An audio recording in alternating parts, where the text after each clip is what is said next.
오래전 한국의 산골 마을 괴산에는 특별한 정원이 존재했다. 그곳은 일반적인 사람들에게는 보이지 않으며 마음이 순수한 자만이 그 존재를 감지할 수 있었다. 이 정원은 매년 봄이 되면 꽃들로 만발하여 새들은 그곳에만 있는 희귀한 나무들의 열매를 먹기 위해 멀리서 날아오곤 했다. 신비로운 정원이라는 이름으로 불리는 이 장소는 전설에 따르면 마을을 수호하는 신령들이 머무는 곳이었다. 마을에는 은지라는 소녀가 살고 있었다. 은지는 부모님을 일찍 여의고 할머니와 함께 작은 노두막에서 생활하고 있었다. 그녀는 꿈 많고 순수한 소녀로 늘 자연을 벗삼아 지냈다. 그녀의 가장 소중한 친구는 언제나 괴산의 숲 속을 산책하며 동식물과 대화하는 것이었다.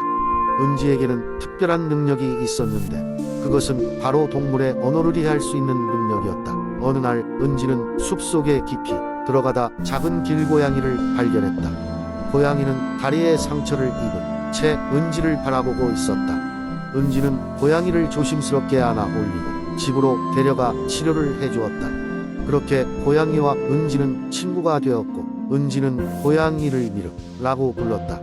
미르는 은지에게 무언가를 비밀스레 털어놓았다. 그것은 그 유명한 신비로운 정원에 관한 것이었다.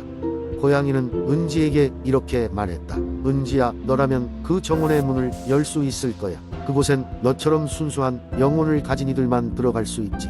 은지는 미르의 말을 듣고 곧바로 설렘에 차서 따라 나섰다. 미르는 은지를 이끌고 단단히 숨겨진 경로를 따라갔다. 은지는 무언가 마음속 깊이에서 울리는 느낌을 받으며 그 길로 들어섰다. 마침내 그녀는 정원의 입구에 도달했다. 입구는 청아한 물소리가 들리는 작은 시내 근처에 있었고 그 주위는 탐스러운 꽃들로 둘러싸여 있었다.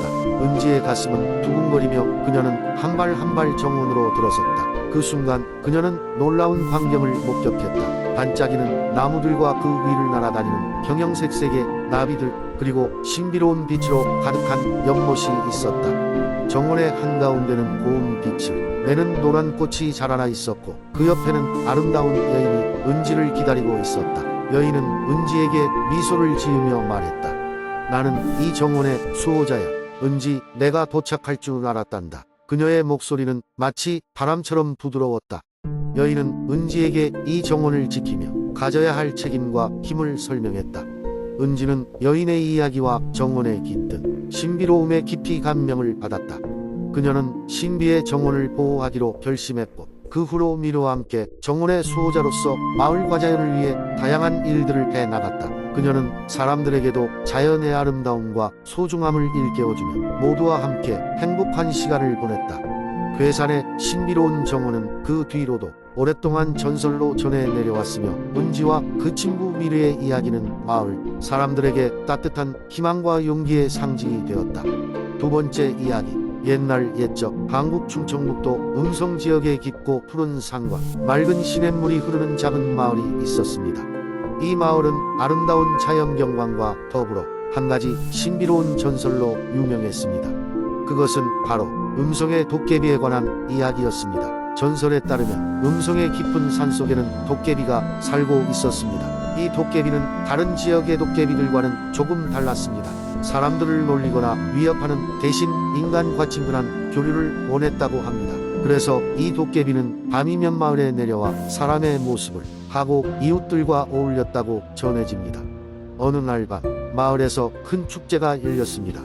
이 축제는 가을 추수를 기념하는 자리였고 주민들은 수확의 기쁨을 누리며 춤추고 노래를 불렀습니다. 음성의 도깨비는 이 즐거운 기운을 느끼고 축제에 참가하고 싶은 마음이 강렬하게 들었습니다. 평소 때처럼 마을 사람의 모습으로 변신한 도깨비는 축제에 몰래 숨어 들어갔습니다. 하지만 그날은 평소와 달리 도깨비의 존재가 곧 발각되고 말았습니다. 그의 키는 놀랍도록 크고 눈은 별처럼 반짝였는데 그 모습은 누구의 것도 아닌 도깨비만의 것이었습니다. 몇몇 주민들은 도깨비를 보고 놀랐지만 곧 그에게 다가가 말을 걸었습니다. 도깨비님, 혹시 우리와 함께 즐거운 시간을 보내시려는 건가요? 한 농부가 덤덤하게 질문했습니다. 그러자 도깨비가 웃으며 이야기했습니다. 그렇소, 나는 인간과 친해지고 싶어 점점 호기심이 생겼소. 그대들의 축제는 너무도 즐거워 보이는군요. 이 대화를 계기로 도깨비는 마을 사람들과 점점 가까워졌습니다. 그는 수확한 작물을 도와주기도 하고 필요한 물건을 신비한 능력으로 조달해주기도 했습니다. 마을 사람들은 그런 도깨비에게 감사의 뜻으로 음성 특산물인 산삼주를 내어주었습니다. 도깨비는 그 맛에 반해 다시금 친절하고 열심히 마을 사람들을 도와주었습니다. 그러던 어느 날 음성 지역에 큰 가뭄이 들었습니다. 산속의 깊은 물줄기는 점점 말라가고 마을 사람들은 점점 지쳐갔습니다. 도깨비는 걱정에 빠진 마을 주민들을 위해 무엇을 해야 할지 고민했습니다. 그러다 그는 자신의 마법의 방망이를 꺼내어 하늘을 향해 휘둘렀습니다. 그러자 순식간에 비가 내리기 시작했고 강가의 물줄기는 다시금 풍성해졌습니다. 마을 사람들은 모두 도깨비의 도움에 크게 감동했습니다. 이렇게 도깨비는 음성마을의 진정한 일원이 되어 오랜 세월 동안 주민들과 함께 하게 되었습니다. 사람들과 도깨비는 언제나 서로에게 의지하며 그들의 특별한 우정을 이어갔습니다. 이 이야기는 지금까지도 음성지역에서 전해져 내려오며 사람들은 이 전설의 도깨비가 아직도 마을의 숲 어딘가에 살고 있을지 모른다고 믿습니다. 그래서 음성 사람들은 종종 밤하늘에 별을 보며 도깨비에게 감사의 인사를 전하곤 한다고 합니다. 세 번째 이야기 옛날 옛적 한국의 구미에는 아름답고 비옥한 땅이 있었습니다. 이곳은 사과 농장으로 유명했는데 그 중에서도 특별한 황금 사과가 전해 내려오는 전설이 있었습니다. 전설에 따르면 이 황금 사과는 특별한 능력을 지니고 있어서 한입 베어 물면 모든 병이 치유되고 마음속 소원이 이루어진다고 했습니다. 구미의 작은 마을에는 한 젊은 농부 민우가 살고 있었습니다. 민우는 아버지와 함께 농장을 가꾸며 가족을 위해 열심히 일했습니다. 하지만 그의 마음속에는 항상 어머니를 위한 소원이 있었습니다. 민우의 어머니는 오래전부터 병으로 고생하고 계셨기 때문입니다. 민우는 어머니를 낫게 할 수 있는 방법을 찾기 위해 매일 밤 기도를 올렸습니다. 어느 날 마을의 노인이 민우에게 찾아와 황금 사과의 전설을 이야기해 주었습니다. 민우는 그 황금 사과를 찾는다면 어머니를 낫게 할 수 있을 거라고 생각했습니다. 그는 즉시 모험을 떠나기로 결심했습니다. 민우는 아버지에게 작별 인사를 하고 필요한 물건들을 챙긴 후 깊은 숲속 황금 사과가 있다는 전설의 장소를 향해 길을 떠났습니다. 숲은 매우 울창하고 위험해 보였지만 민우는 두려워하지 않았습니다. 그는 결심이 굳건했기 때문입니다. 며칠 밤낮을 숲속에서 헤매던 중 민우는 숲의 정령을 만났습니다. 정령은 그의 용기와 헌신의 감명을 받아 민우에게 도움을 주기로 했습니다. 정령은 숲속 깊은 곳에 숨겨진 황금 사과로 가는 길을 안내해 주었습니다. 길은 험난했고 여러 가지 시험이 민우를 기다리고 있었습니다. 민우는 지혜와 용기로 모든 시험을 통과해 나갔습니다. 마침내 그는 황금빛으로 빛나는 사과 나무에 도착했습니다. 나무에는 단 하나의 황금 사과가 열려 있었고 그것은 환상적으로 빛나고 있었습니다. 민우는 떨리는 마음으로 사과를 손에 넣었고 숲의 정령에게 감사 인사를 전했습니다. 그 순간 사과 나무는 다시 꽃을 피우며 민우에게 마을로 돌아가라는 신호를 주었습니다.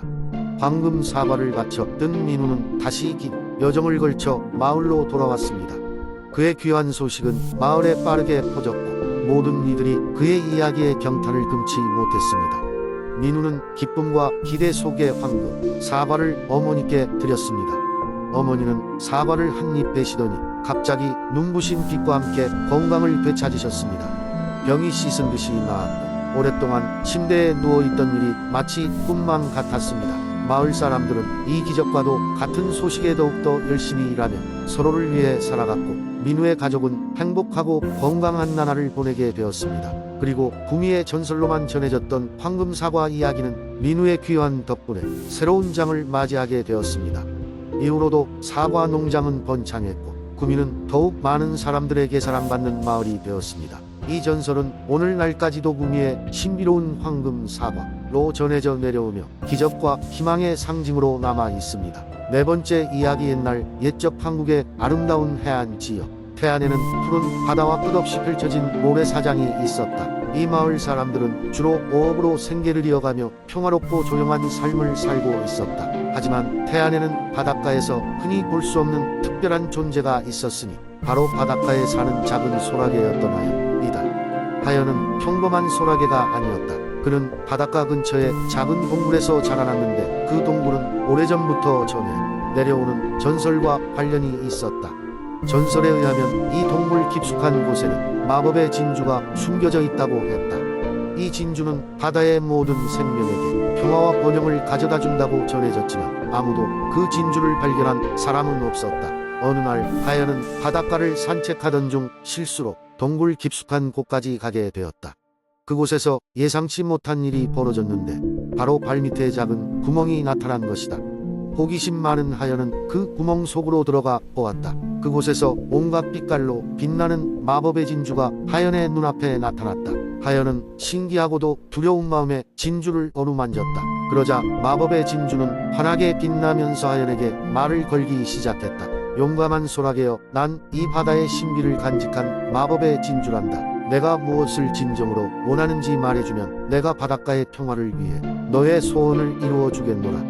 하연은 잠시 고민한 끝에 바닷속의 모든 생명들이 함께 어우러져 평화롭게 살기를 원한다는 마음을 진주에게 전했다. 그 순간 마법의 진주는 밝게 빛났고 바닷속에는 놀라운 변화가 일어나기 시작했다. 물고기들은 서로 싸우지 않고 먹이를 나누며 살게 되었고 해초들은 푸르게 자라나 바다를 더욱 아름답게 꾸몄다. 바다 동물들끼리의 협력 덕분에 태안의 어부들도 풍어를 이룰 수 있었다. 하연은 자신이 바닷속 친구들과 함께 이 평화를 지킬 수 있다는 사실에 행복했고 마법의 진주는 다시 어두운 동굴 속으로 돌아가 태안의 평화를 위해 새로운 소라게를 기다렸다.